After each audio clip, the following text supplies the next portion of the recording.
नमस्कार। आज एप्रिल मास 5 तारिख रविवार। चलतु संक्षेप देखा आज मुख्य खबर। आपणकर भल पाइबा स्वरूप लाइक कमेंट और शेयर करूँ। जदि चैनल नुआ तेज सब्सक्राइब कर बेल आइकन को क्लिक करूँ। तेज चलतु देखा आज प्रथम खबर। मैट्रिक रिजल्ट तारीख घोषणा कले बोर्ड सभापति। चलित वर्षर मैट्रिक परीक्षा को नहीं अपडेट आसी। मे मासर प्रथम किंवा द्वितीय सप्ताह मैट्रिक रिजल्ट प्रकाश पाइब बोली बोर्ड सभापति श्रीकांत राय सूचना देइछन्ती। एहा सह रिजल्ट प्रकाश पाइबा पर संगे संगे छात्र छात्री माने सर्टिफिकेट मध्य पाई परिबे। तेबे आज मैट्रिक परीक्षार खाता मूल्यांकन प्रक्रिया संपूर्ण होईछि। मार्च 19 तारिख आरंभ होइतिबा खाता देखा प्रक्रिया एप्रिल 2 पर्यंत चलीथिला।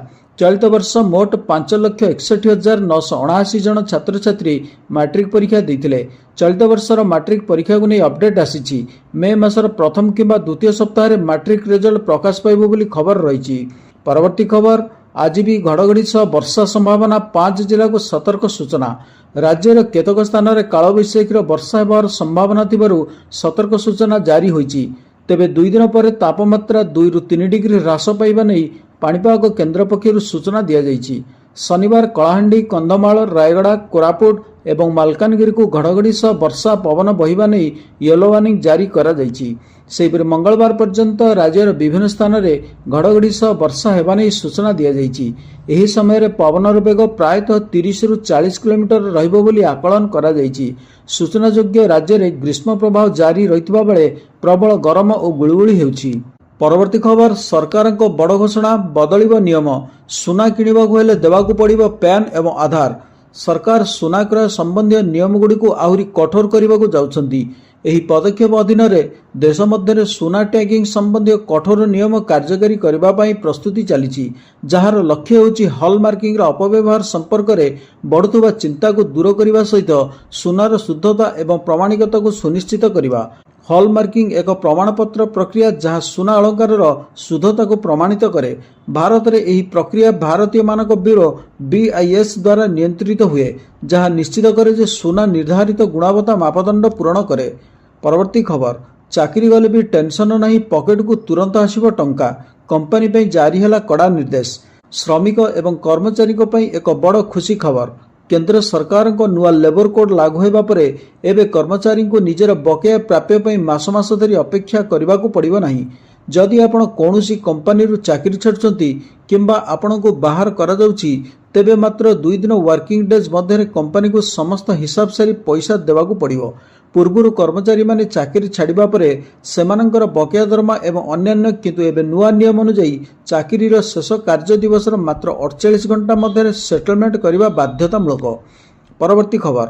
शहबाज सरकार को बड़ घोषणा। 30 दिन जाए मिलिबो मागणा यात्रा। ईरान युद्ध मध्य पाकिस्तान रे तैल संकट देखा मिली। लोक माने निज गाड़ी मोटर व्यवहार करने जो पेट्रोल और डीजेल दर बहु परिमाण वृद्धि होईछि। एही समय शहबाज शरीफ एक बड़ घोषणा करिसेंती, जो आगामी 30 दिन पर इस्लामाबाद रे समस्त साधारण परिवहन मागणा करा जाइछि। ईरान हरमुज प्रणाली रे नाकाबंदी करने द्वारा देशर तेल टैंकर गुड़िक ईरान उपसागर रे फसी रहिसेंती। चीन एवं भारत भली प्रमुख देशगुड़िक सेमानकर भंडार वृद्धि करिसेंती, किंतु पाकिस्तान रे कौनसी तैल भंडार नथिबारु सेठार तैलर अभाव देखा देइछि। परवर्ती खबर। FAO चेतावनी। युद्ध 40 दिन लंबिले सृष्टि होब बड़ खाद्य संकट। ईरान युद्ध को मासेरु अधिक समय हो गलानी, यह थमिबार ना धरु नहीं। यह द्वारा विश्वव्यापी खाद्य पानीय सामग्री दर मार्च मास बड़ मात्रा बढ़ी जाइछि। यह गत वर्ष सेप्टेम्बर पर सबुठार उच्च स्तर में पहुंची जाइछि।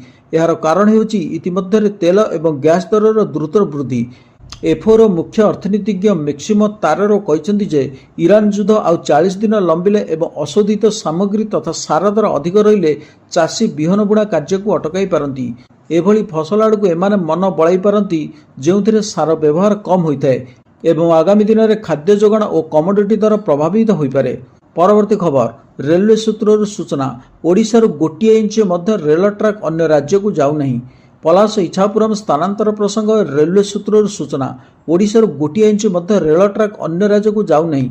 सरकार कहते जे राज्य रेल ढांचागत उन्नयन पई ए पर्यंत 93,000 कोटी अधिक अनुदान मंजूर होईछि।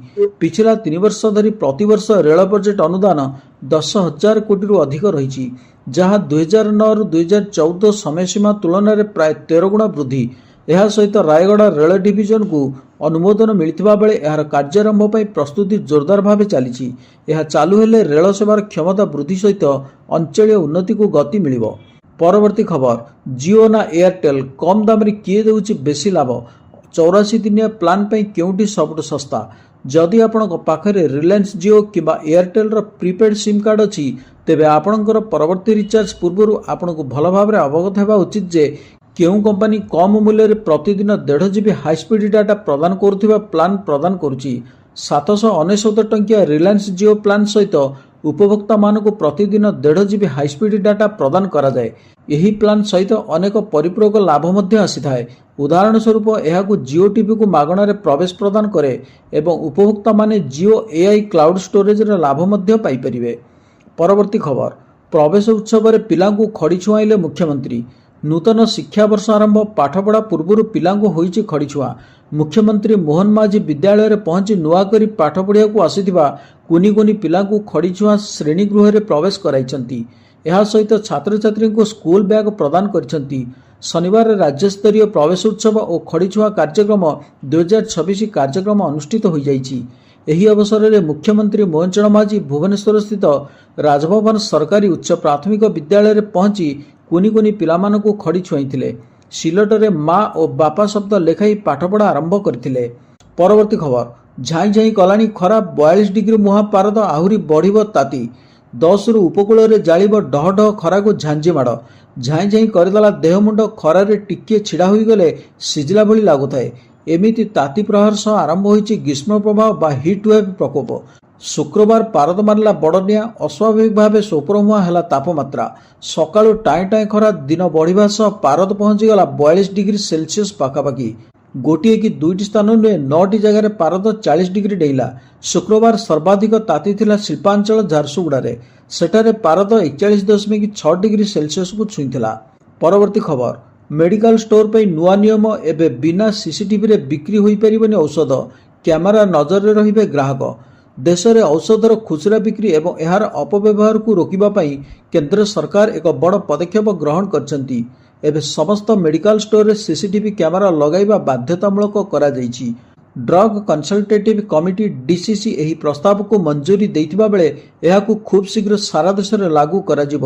ଡିସିସିର ନିର୍ଦ୍ଦେଶ ଅନୁଯାୟୀ କ୍ୟାମେରାଗୁଡ଼ିକ ଦୋକାନରେ ଏପରି ସ୍ଥାନରେ ଲଗାଯିବ ଯେଉଁଠାରେ ଔଷଧର କିଣାବିକା ଏବଂ ଗ୍ରାହକଙ୍କ କାରବାର ସ୍ପଷ୍ଟ ଭାବେ ଦୃଶ୍ୟମାନ ହେବ।